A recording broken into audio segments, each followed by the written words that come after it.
मौजे मालेवाडी तालुका शावडी येथील 30 वर्षे कार्यरत असणारी बँक ऑफ महाराष्ट्राची शाखा बँक प्रशासनाने भेडसगाव तालुका शावडी येथे विलीन केल्याने बँक ऑफ महाराष्ट्र शाखा मालेवाडी येथील 1,85,000 खातेदारांना नाहक त्रास सहन करावा लागत आहे।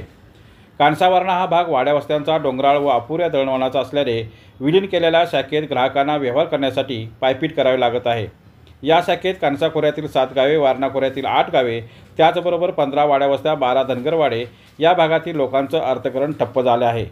याबाबत कोल्हापूर बँकेचे विभागीय झोनल प्रमुख तसेच शाहूवाडी तालुक्याचे तहसीलदार यांना कानसा वारणा खोरा बँक बचाव कृती समितीने निवेदन दिले आहे।